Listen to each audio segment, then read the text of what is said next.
तो यंगस्टर्स जो आ रहे हैं इनकी रिस्क टेकिंग कैपेसिटी काफ़ी अच्छी है, ज़्यादा है। को ऐसी कौन सी बात है जो उसको जो है इन्वेस्टिंग में मिस्टेक नहीं करनी चाहिए?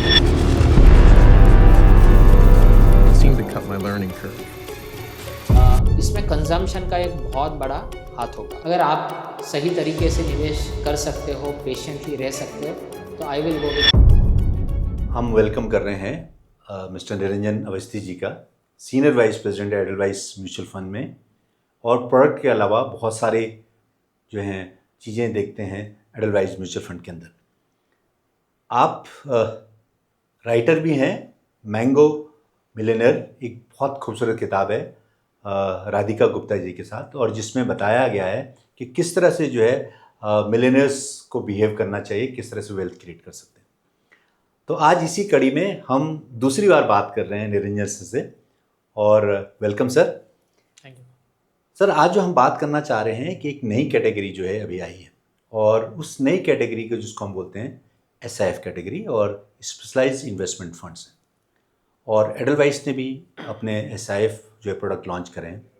सर, ये आपसे, क्योंकि आप मैन्युफैक्चरर हैं इन सब प्रोडक्ट्स के, तो मुझे लगता है सबसे बढ़िया चीज़ ये है कि जो हमारे इन्वेस्टर को आप बता सकते हैं कि SIF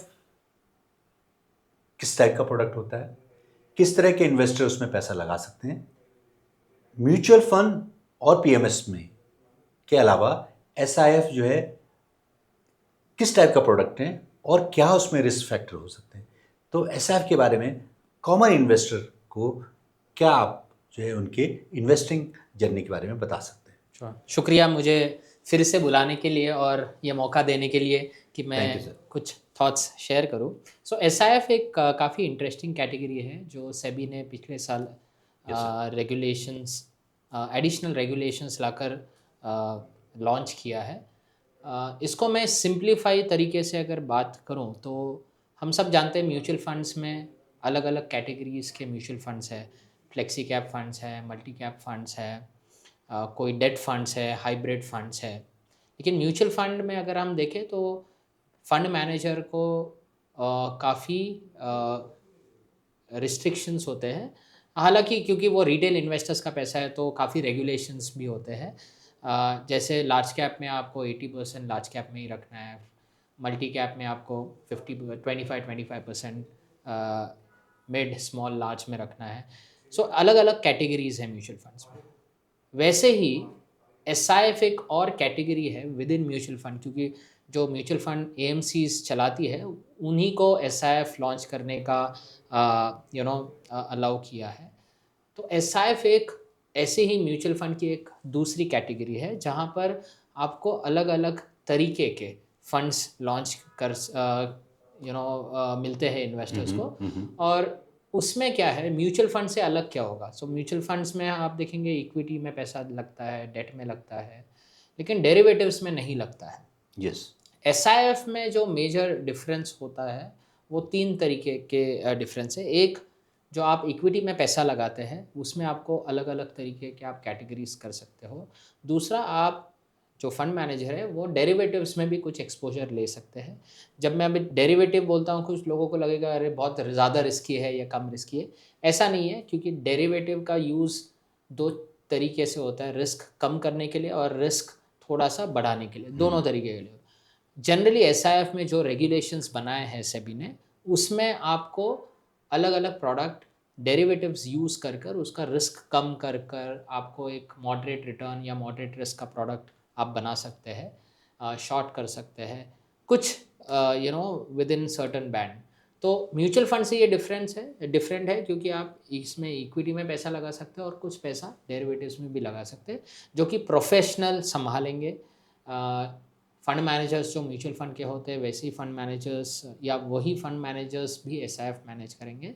और इन दोनों चीज़ों को यूज़ कर कर अलग अलग कैटेगरीज के SIF लॉन्च हो सकते हैं और लॉन्च किए जा रहे हैं, जो कि म्यूचुअल फंड इन्वेस्टर्स जो है, आज का जो निवेशक है, उनको कुछ अलग एक्सपोजर या अलग रिस्क रिटर्न प्रोफाइल के फंड्स मिले जो म्यूचुअल फंड्स में या PMS में या शायद से AIF में आज अवेलेबल नहीं है। तो यूनिक प्रोडक्ट्स आपको ये SIF के बास्केट में मिलते हैं। जी, एस आई एफ की हम अगर आज बात करते हैं तो एस आई एफ में जनरली क्या होता है कि मिनिमम इन्वेस्टमेंट जो है 10 लाख है, 10 लाख के फिर उसके मल्टीपल में आप आगे कर सकते हैं। तो एक तो चीज़ ये होगी कि जो एक नॉर्मल इन्वेस्टर है वो पैसा नहीं लगा सकता है, जिसके पास कम पैसे हैं या जिसके पास ज़्यादा इन्वेस्टमेंट अमाउंट है और रिस्क भी ले सकता हो या उस प्रोडक्ट को समझ सकता हो, इसलिए वो एस आई एफ में जाएगा। लेकिन सर एक चीज़ जो मैं कहना चाहता हूँ कि जो आजकल जिस तरह की जियो पॉलिटिकल सिचुएशन है उसमें आप एस आई एफ प्रोडक्ट को कैसा प्लेस कर सकते हैं? सो एस आई एफ प्रोडक्ट जैसे किसको इसमें निवेश करना चाहिए? हाँ। इसमें 10 लाख की जो लिमिट लगाई वो क्यों लगाई पहले वो समझते हैं। क्योंकि जैसे मैंने बताया इसमें अलग अलग कैटेगरीज के फंड्स हो सकते हैं, थोड़ा बहुत डेरिवेटिव्स का भी एक्सपोजर हो सकता है। तो ऐसे निवेशक जिनको इन चीज़ों की समझ है वैसे ही निवेशक इसमें आने चाहिए। पहले बार अगर आप बाज़ार में आ रहे हो या म्यूचुअल फंड में इन्वेस्ट कर रहे हो तो शायद से एस आई एफ को समझने में आपको दिक्कत हो सकती है। हालांकि म्यूचुअल फंड डिस्ट्रीब्यूटर्स है, आप जैसे लोग हैं जो उसको आसानी से समझा सकते हैं, लेकिन फिर भी first time investors directly S I F में ना आए, इसलिए ये 10 लाख की लिमिट डाली है। तो जनरली जो इन्वेस्टर्स ऑलरेडी म्यूचुअल फंड का पोर्टफोलियो जिनके पास है, 3-4 साल 5 साल का एक्सपीरियंस है, मार्केट्स को समझते हैं, आप जैसे डिस्ट्रीब्यूटर्स उनको एडवाइस करते हैं या फिर गाइडेंस देते हैं, ऐसे लोग एस आई एफ में आ सकते हैं। ऐसे वोलेटाइल मार्केट में एस आई एफ के अच्छे अच्छे प्रोडक्ट्स हैं, क्योंकि जैसे मैंने बताया डेरिवेटिव्स अगर यूज़ करके आप रिस्क कम भी कर सकते हैं या फिर रिस्क बढ़ा भी सकते हो कोई प्रोडक्ट का। जिस हिसाब से एस आई एफ डिज़ाइन हो रहे हैं, स्पेशली हाइब्रिड लॉन्ग शॉर्ट एक कैटेगरी है जिसमें डेरिवेटिव्स यूज़ करके रिस्क कम किया जाता है, ड्रॉडाउन्स कम किया जाता है। ऐसे मार्केट में ऐसे फंड्स निवेशक को थोड़ा बेहतर एक्सपीरियंस दे सकते हैं। कम रिस्क लेकर या मॉडरेट रिस्क लेकर एक स्टेबल रिटर्न्स बनाने की कोशिश हाइब्रिड लॉन्ग शॉट जो एस आई एफ से ये कर सकते हैं। तो ऐसे मार्केट में hybrid long shot S I F जो है ये निवेशक के लिए शायद से बेहतर हो सकते हैं। सर स्पेशली ये देखा गया है कि जो ट्रेडिशनल म्यूचुअल फंड्स हैं जो इस तरह के म्यूचुअल फंड में पैसा लगाते हैं तो उसमें, और हम एस आई एफ की बात कर रहे हैं, तो एस आई एफ और ट्रेडिशनल म्यूचुअल फंड में बेसिक क्या अंतर है? बेसिक बताइए।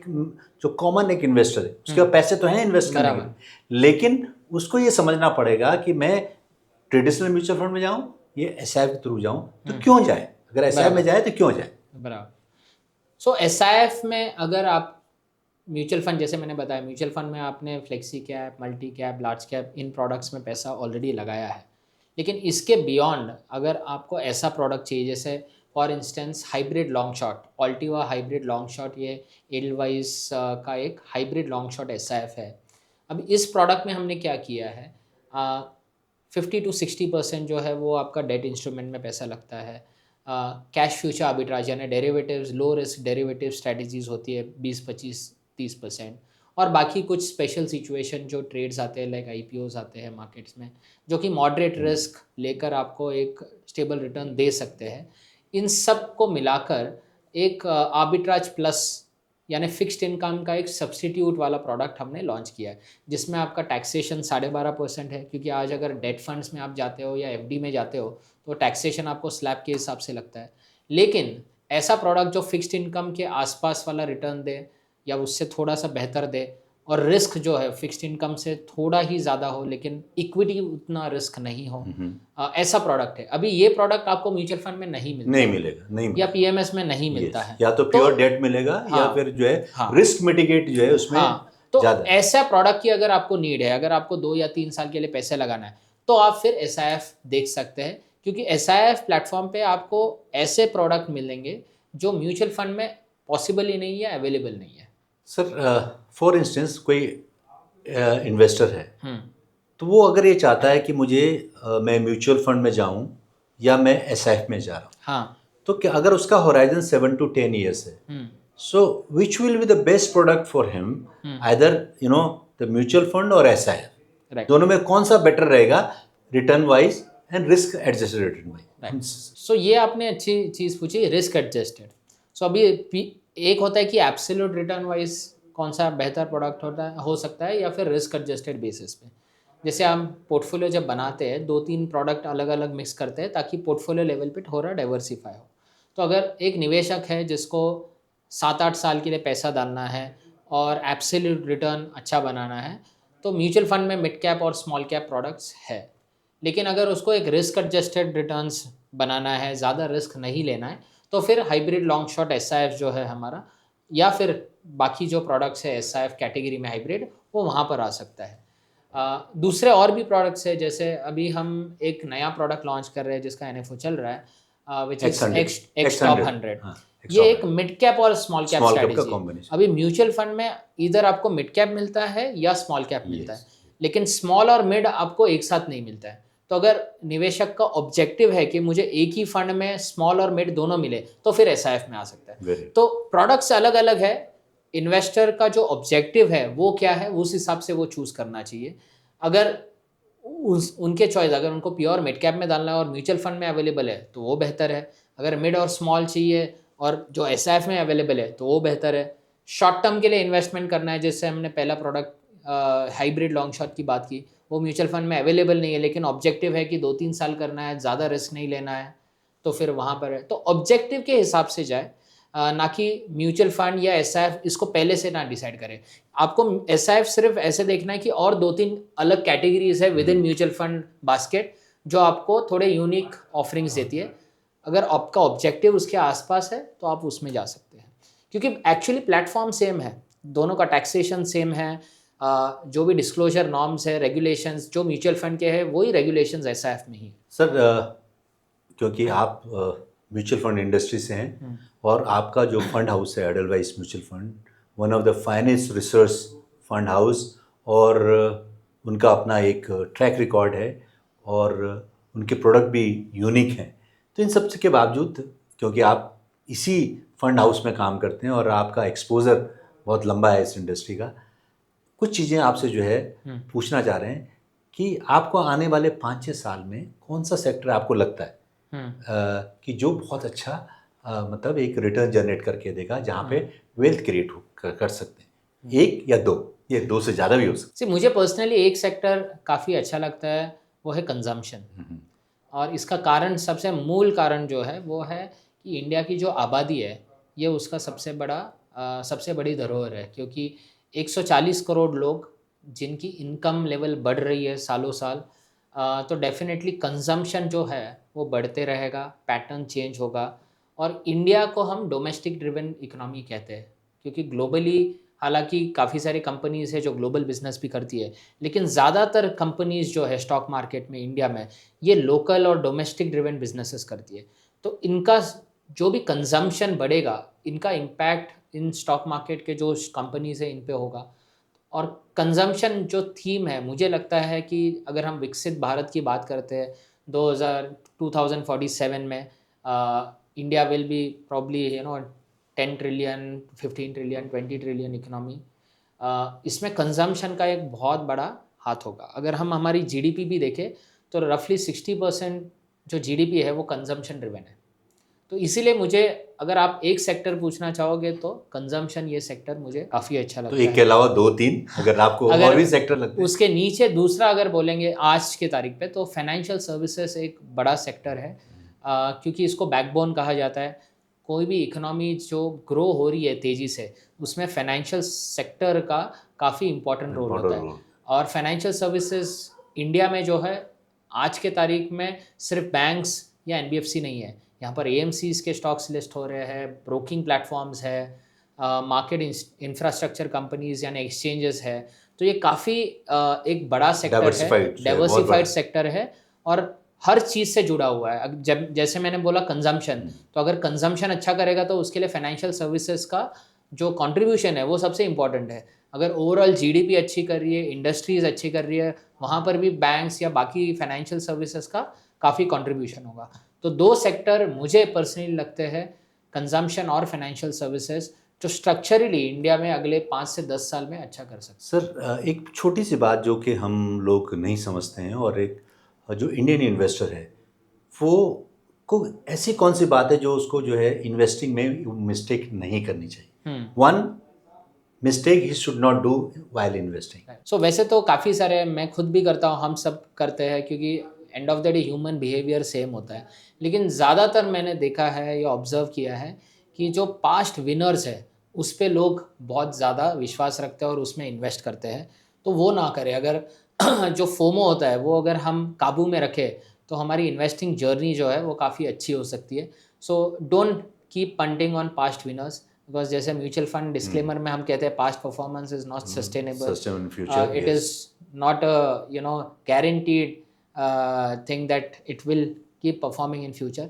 तो ये सबसे बड़ी मिस्टेक होती है। आज भी हम देखते हैं काफ़ी लोग फंड्स सिर्फ सॉर्ट करते हैं और जो ऊपर वाला है उसमें पैसा डालते हैं। वैसे ना करें। कोई भी सेक्टर, थीम या एसेट क्लास, ये अगर हम कंट्रोल करें तो हमारी इन्वेस्टिंग जर्नी काफ़ी अच्छे से रहेगी और एक डाइवर्सिफाइड पोर्टफोलियो हम बना पाएंगे। लार्ज कैप, मिड कैप या थीमेटिक फंड, किस में इन्वेस्ट करना चाहिए? अगर नॉर्मल इन्वेस्टर की बात कर रहे हैं कि नॉर्मल इन्वेस्टर को इन तीनों में से अगर आप उनको मतलब एक एडवाइस देंगे या उनको गाइड करेंगे तो कौन सा चूज करना चाहिए? अगर आप सही तरीके से निवेश कर सकते हो, पेशेंटली रह सकते हो, तो I will go with mid caps. क्योंकि इंडिया में जो मिड कैप्स है these are very fast growing companies.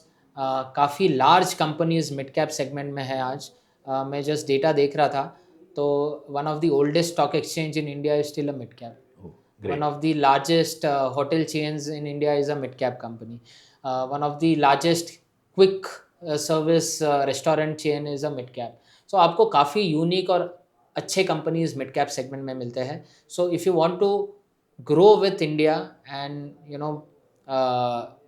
उसमें पैसा लगाना है इंडिया की ग्रोथ पे, तो मिड-कैप सेगमेंट है। सर आजकल जो है ना, अगर आप देखें कि जितने भी मतलब यंग जो जनरेशन है और स्पेशली 2020 के बाद, कोविड के बाद, यंग जो इन्वेस्टर हैं वो उनका शेयर बढ़ता जा रहा है, दे आर इन्वेस्टिंग।